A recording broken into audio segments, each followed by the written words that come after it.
Mayor Alice Guo, I want to thank you so much for this interview, and I will be asking you questions both in Tagalog and also in English kung saan ka mas komportable.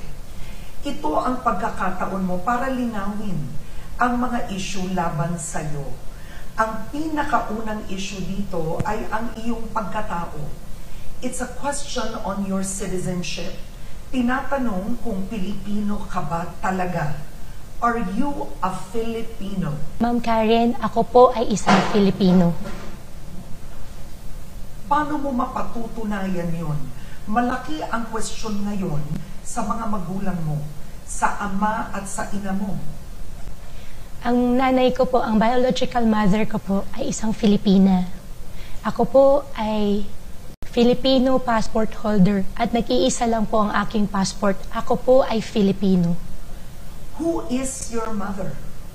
Lumaki po ako, hindi ko po nakasama yung biological ko po mother. But how do you know she's Filipino?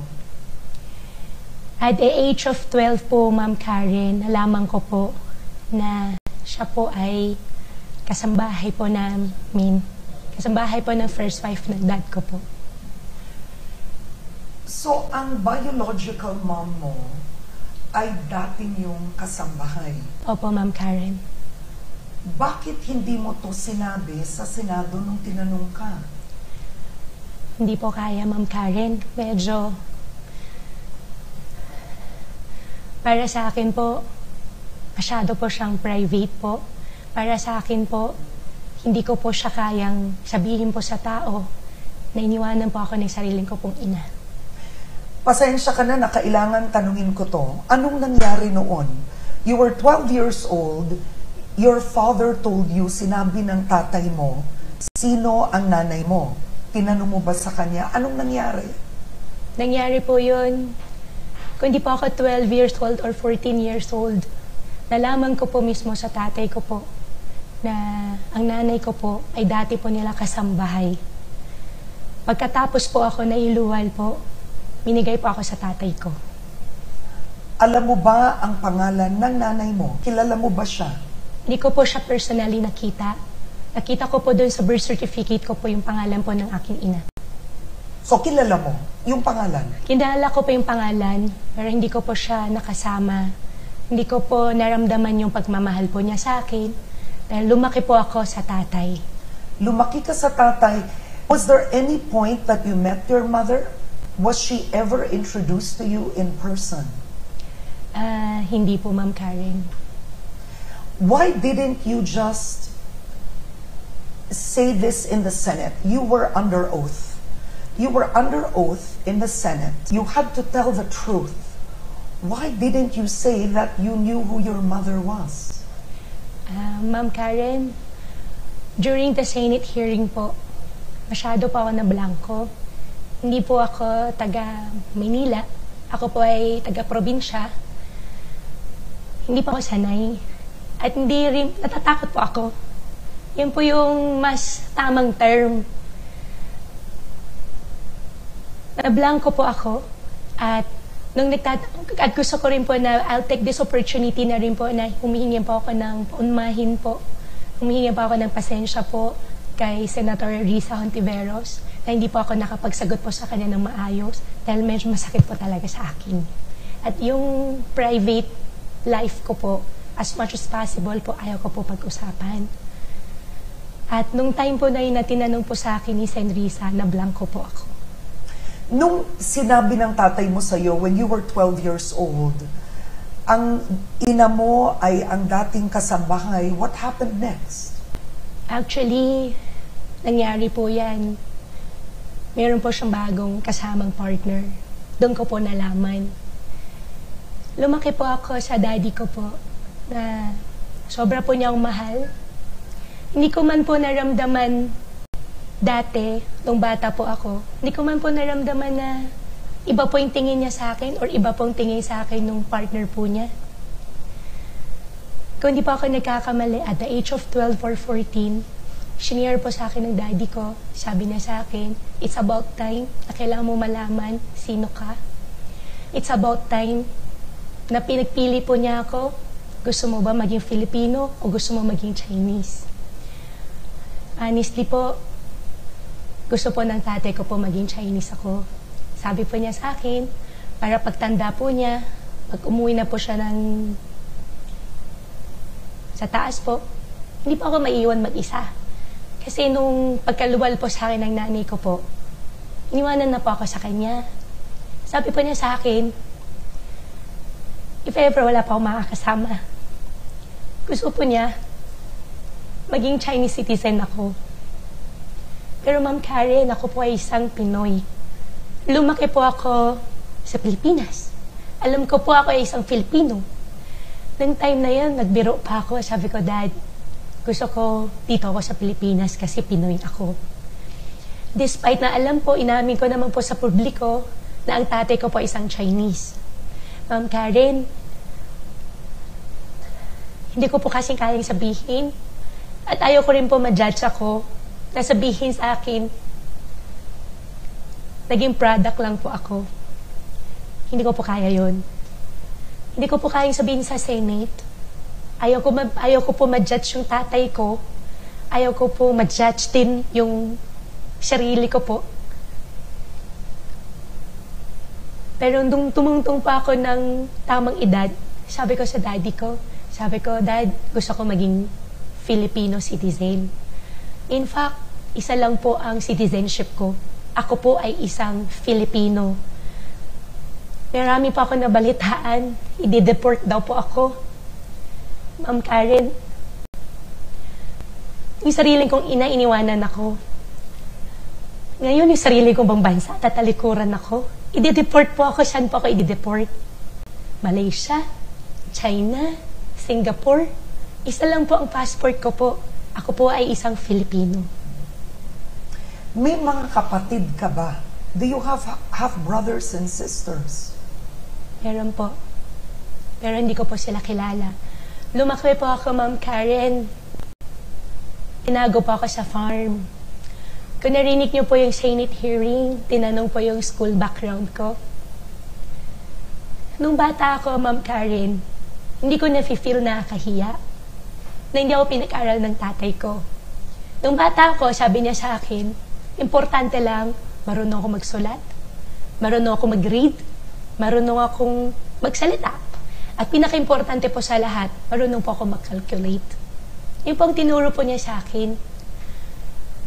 Nung tumanda na po ako, unti-unti nararamdaman ko, parang nakakahiya na hindi ka nag-aral. Tuwing may nagtatanong po sa akin, saan ka nagtapos? Saan ka nag-aral? Ma'am Karen, sorry pero nahihiya po ako. Ako po, nag-aral po ako ng tutorial, homeschooling. 14 years old pa lang po ako. Kasama ko na po yung tatay ko sa farm, sa piggery po namin. Natuto po ako magpaligo ng baboy. Natuto po ako magpaanak ng baboy. Natuto po ako mag-inject ng baboy, maggamot. Alam po ng mga supplier ng farming po namin. Alam po ng mga supplier po ng gamot, supplier po ng genetics, kung sino ako. Doon sa nabalitaan ko po, nakita ko po sa news, na i-deport po ako, Ma'am Karen. Hindi ko po alam saan po ako dadalhin. Yung sarili ko po bansa, yung sarili ko po bang bansa, yung sarili kong bansa po ba, iiwanan din po ako, tatalikuran din po ako. Saan po ako pupunta? Isa lang po passport ko po, Ma'am Karen. Filipino po ako. Ako po ay isang Philippine passport holder at ako po ay isang Filipino. So, Mayor Guo, why were you also inconsistent about your father?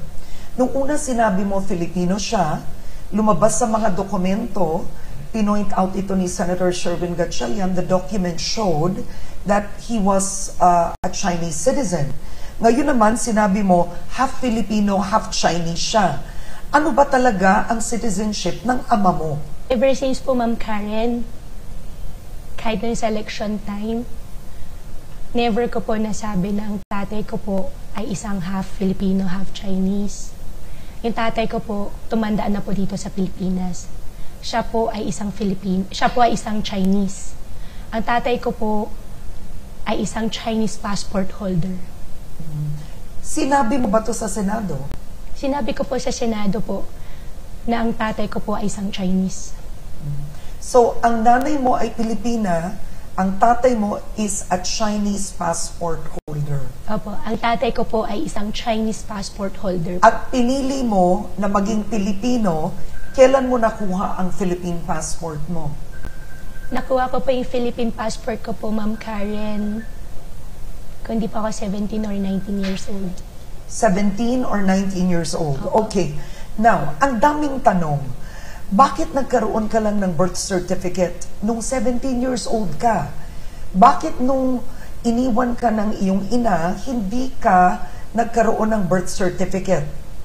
Kahit bininyagan ka ba noon, pasensya ka na sa tanong na ito, no? Ma'am Karen, kahit ayaw ko na pong banggitin yung salitang I don't know o hindi ko po alam, kasi ginawan po nila akong kahihiyan dun sa nasagot ko. Pero, ganun pa man, yun po ulit ang isasagot ko sa inyo. Hindi ko alam. Nung sanggol po ako, hindi ko po alam. Lumaki po ako sa farm. Hindi po ako pumasok ng formal school. Nagtatrabaho po ako habang may tutorial po na dumarating po sa farm everyday. Ilan ang teacher mo noon? May binanggit kang isang teacher. Opo. Si Teacher Rubilin. Opo. Yun lang ba ang homeschooling teacher mo? Ang homeschooling po, Ma'am Karen, kailangan ko rin po bigyan ng konting clarification. Kasi ang homeschooling po, na ibig ko po sabihin, ay pumupunta po sa bahay. Sa bahay po ako tinuturuan. Actually, in fact, lahat po ng mga naging empleyado po namin that time sa farm, tinuturuan po ako. So, what you're trying to say, hindi ito formal na homeschooling ng DepEd. Ganun ba yon? Nakakayaman po, Ma'am Karen, pero ganun nga po. Okay. Tinatanong ng ilan, sino ba siya? Saan siya nanggaling? Wala ka bang kaibigan? Wala ka bang kalaro? Wala ka bang best friend? Lumaki po ako sa farm, Ma'am Karen. Lumaki po ako na tinago po ako. Lumaki po ako sa farm. Pagtungtong ko po ng 14 years, kundi po 12 or 14 years old, nalaman ko po na ang nanay ko po ay dating kasambahay ng tatay ko. Doon po ako nag-umpisa na nagkaroon ng isip. Sabi ko, paano nangyari? In fact, tama ba ganitong buhay? Nanalagi lang ako nasa farm.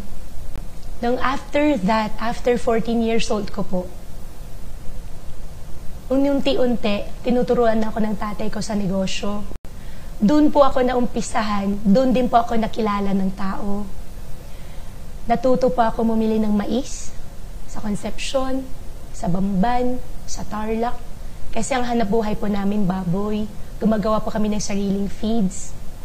Doon ko din po nakilala ang mga supplier po ng mga gamot, supplier po ng genetic mismo, yung baboy. At doon ko rin po nakilala ang mga naging buyer po ng mga baboy o mga produkto po ng farm. Hindi po ako bigla na lang po lumabas. Maraming pong akong kababayan, kahit yung bayan po namin, na makapagpatunay po, nakilala po nila ako, bata pa lang po ako. Mayor Guo, sa revelasyon mong ito, you might be cited for perjury in the Senate. So sa mga nanonood ngayon, paano ko nakakasiguro na hindi ka nagsisinungaling? Na inimbento mo lang ito, pinag-isipan mo ang kwentong ito, humarap ka kay Karen Davila at para sabihin, eto nanay ko, dati siyang kasambahay na hindi ko kilala.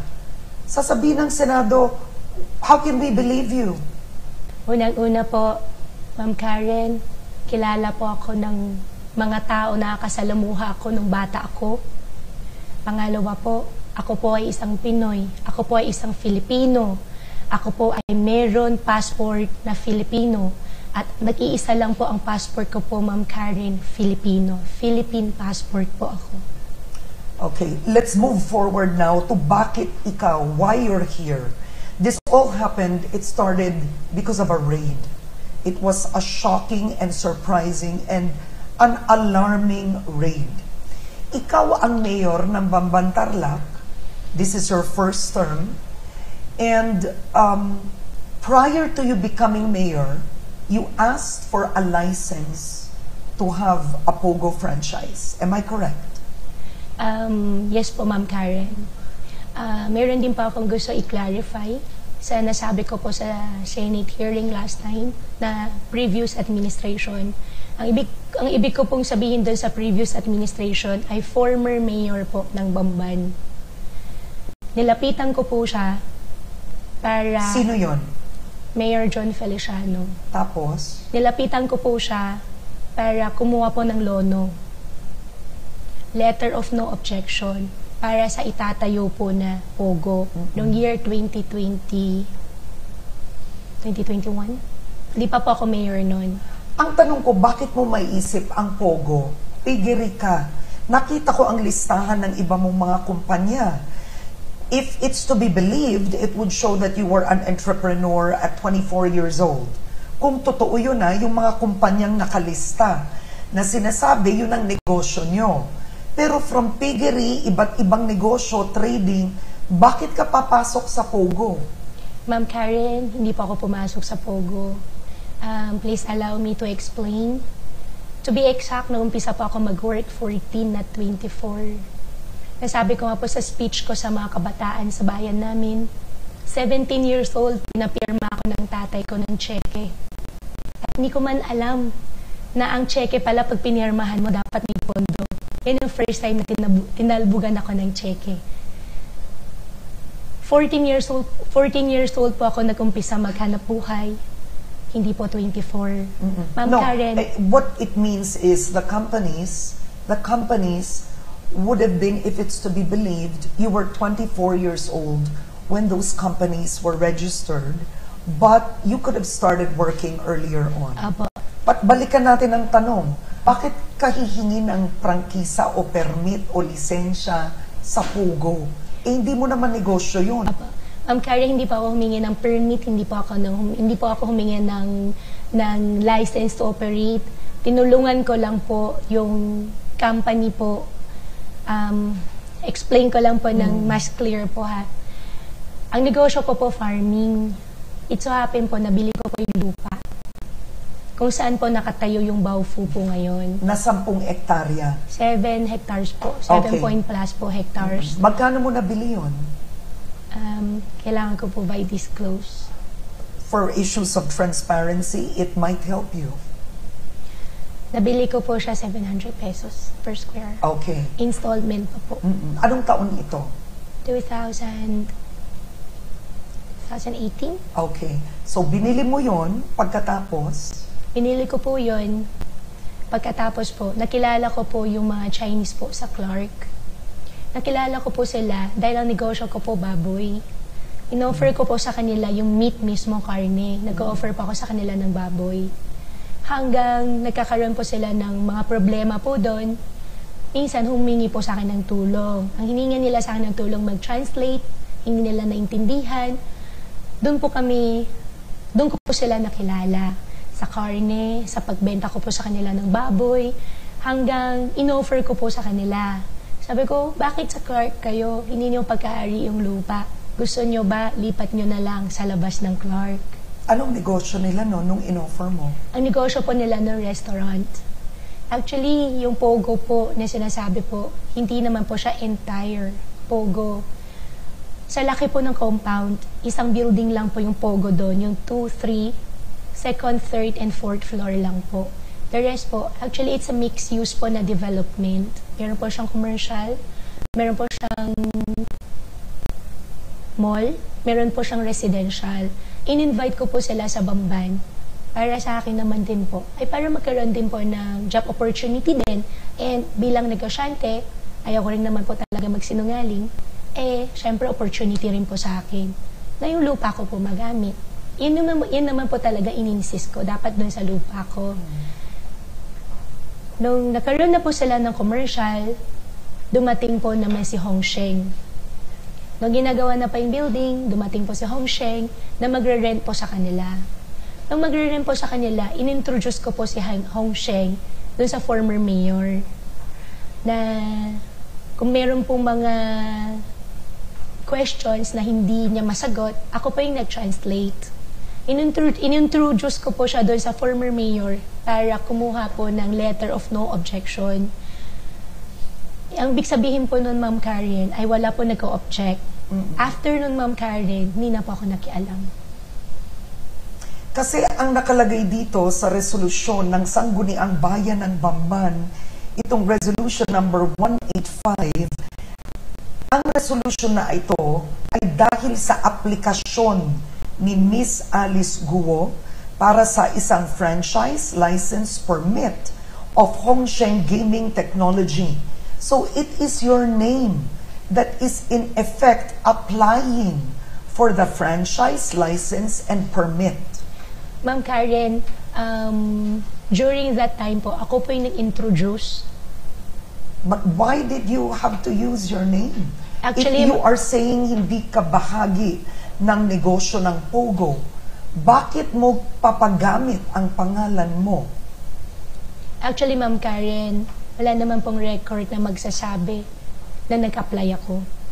In-introduce ko lang po sila, Ma'am Karen. At afterwards po, hindi ko na rin po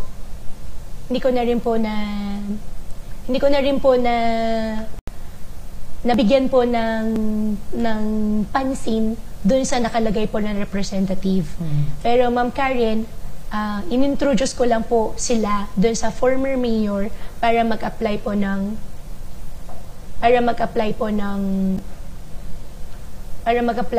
letter of no objection at para makakuha po sila ng lisensya po sa PAGCOR. So, let's be clear about this. Ang lupa is not 10 hectares, it's 7 hectares. 7 point plus po. And do you still own that land? Before po ako nag-run for public office, nag-divest na po ako, Ma'am Karen. So, how much did you sell the land? Mabibiyara ako ulit. But you are a public official. Isn't this recorded? I'm just curious because they're bound to dig up taxes you've paid, the sale of the land.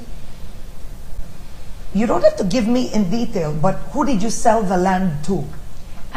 Binenta ko po yung, actually, ang naging usapan po namin dyan, Ma'am Karen, sila po magpasok ng investment. Usapan naman namin nung una, hindi ganun kalaki. Nung lumalaki na po, Ma'am Karen, hindi na po, ayaw ko po magpasok ng pera. Naisip ko po, nasabi ko po sa kanila. No, but who did you sell the land to? Binenta ko po kay Jack Uy. And Jack Uy is who? Jack Uy ay pinakilala po sa akin ng mga Chinese. Sino siya? Siya po ay isang Filipino. Anong ginagawa niya? Pinakilala po sila sa akin para ibenta po yung share ko po sa kanila. Kasi that time po, gusto ko na po mag-divest. So, is Jack Uy a part owner of Hongsheng Gaming Tech or Zunyuan Technology? Si Jack Uy po, ay siya po yung bumili po ng share, stock, yung stock share ko po sa Baofu. Baofu is the owner po ng property. Hindi po siya owner po ng any Pogo operation. So, ngayon, hindi na ikaw ang may-ari ng lupa? Year 2022 pa po. Okay. Because then, you ran for mayor. Yes po, I ran for mayor. Okay. You ran for mayor, you beat 7 other opponents. Tumakbo ka, nakalagay doon na gumastos ka lang ng 134,000 pesos. Pero, wag muna natin yun i-detalye. Dito muna tayo. Nagkaroon ng raid. Okay? 2 raid. You've heard of this raid in February 2023, ni-raid ng CIDG ang isang Pogo operation sa Barangay Anupol. Alam mo na yon. Mayor ka na nun. 2023 po. Hindi po, February 1 po sila ni-raid. Okay. Mayor ka na nun. Opo. Ang Barangay Anupol ay nasa Bamban. Nasa Bamban, opo. Okay. Ang pagka-raid nun, nakakuha sila ng more than 800 individuals, 500 Pilipino, 300 foreign nationals. Ang operator is a Malaysian, allegedly operating cryptocurrency investment scams. Yes, ma'am. Okay, so kumbaga, sa lugar ng Bamban, ang Pogo may problema na talaga. Nung 2023, nung ni-raid ng CIDG yon, bakit nagtuloy ang POGO ng Zunyu One Technology? Nung 2023, ang dami ng human trafficking sa lugar mo. Bakit pa to nagpatuloy? 2023 po, ma'am. Tandang-tanda ko po yun eh. Na-raid po sila February 1. Flight ko po noon palabas ng bansa. May pupuntahan po, may a-attendan po ako ng exhibit.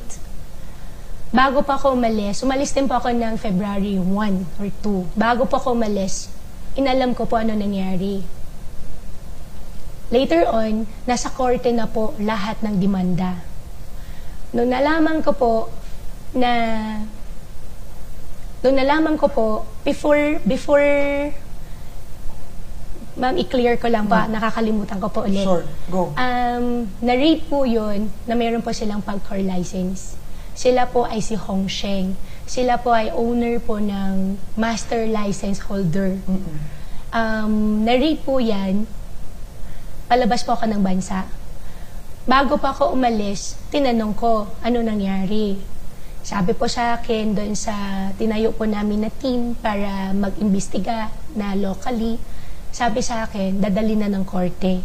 Then afterwards po, nung nasa korte na po, hindi na po ako nakialam. Are you against POGO personally? I mean, as a public official? Now? Yes. Because if you are against POGO, the bigger question is why have you tolerated it?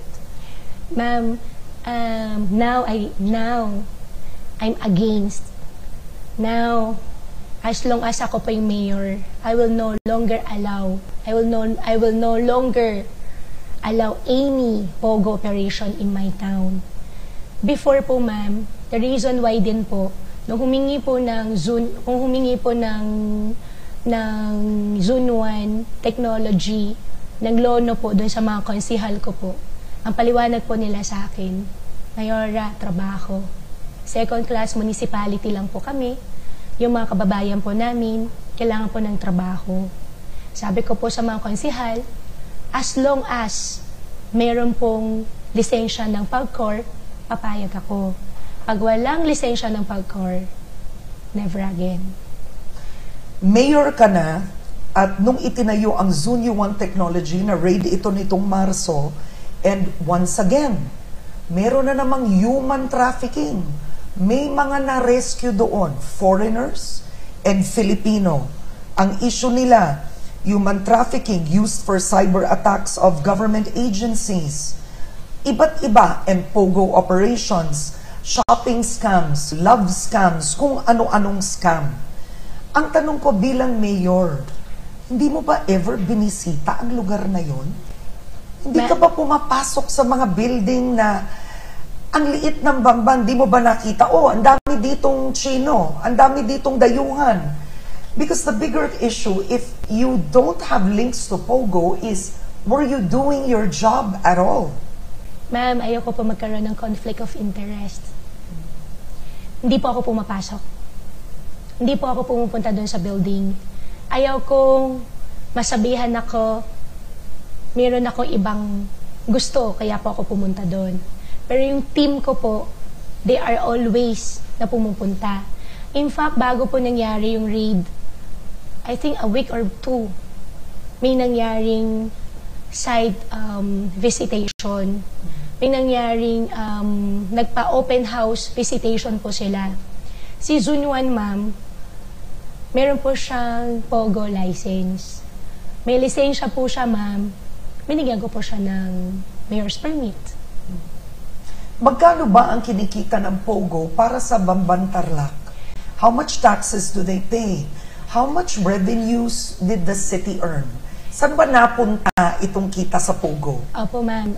In fact, simula po nung nabigyan ko po ng lisensya po, simula po nung nabigyan ko po ng permit po si ZY, na tinatawag si Zunwan po, wala pong any police report. At meron pong sariling opisina po si PAGCOR na I believe sila po yung mas may knowledge po to regulate them, POGO. wala pong nangyaring any police reports. At meron po kaming 200 po na local po na employment doon sa Pogo na na-rape po nakaraan. Pero ang lapit nun sa City Hall, hindi mo ba nakikita na, oh, may Vietnamese, may dumating na foreigner, wala bang gano'n? Actually, Ang ma'am, daming dayuhan na nandun. opo, ma'am. Actually, ma'am, never at never nagkaroon ng any report. Kung meron lang po silang report, ma'am, na in any kind of crime po na dumating po sa opisina ko or any PNP report, of course, a-actionan ko. Pero walang report po, ma'am. Simula po nung nag-start po sila mag-operate, in fact po, ma'am, bago po nangyari po yung raid, pinadala namin sila ng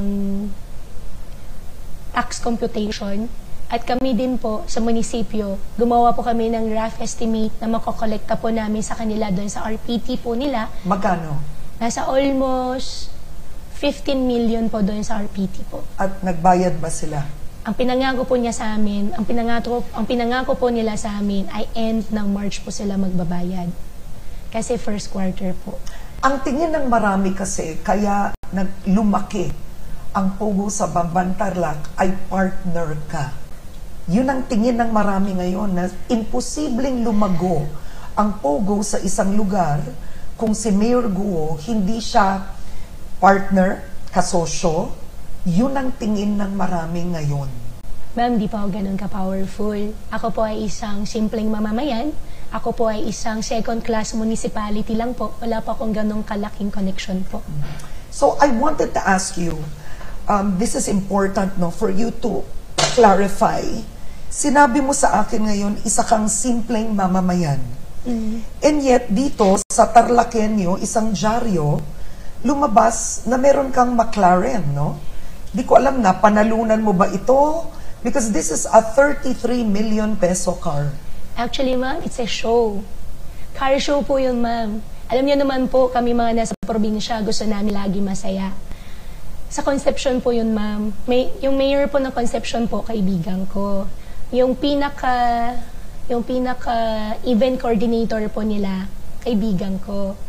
Nag-entry lang po kami, ma'am. Hindi ko po siya sasakyan. Hinaram po namin sa kaibigan ko, i-entry para lang sa show, para maging mas masaya lang po ang mga ibang kababayan po namin. So, are you saying you don't own a McLaren? I don't own the McLaren. Wala kang ganitong kotse? In fact, ma'am, dumating po yung kotse, nakatowing pa na sasakyan. Nakatowing na vehicle po yung dumating kasi hinaram nga po namin. So, wala kang McLaren? Walang pong nakatago McLaren sa garahe? But do you own a chopper? Yes, ma'am, I own a chopper. So, why would you own a chopper? 2019? Sorry, ma'am, di ko pa masyado maalala yung exact na date po. Gusto ko po gawing negosyo. Ako po kasi, ma'am, negosyante po talaga.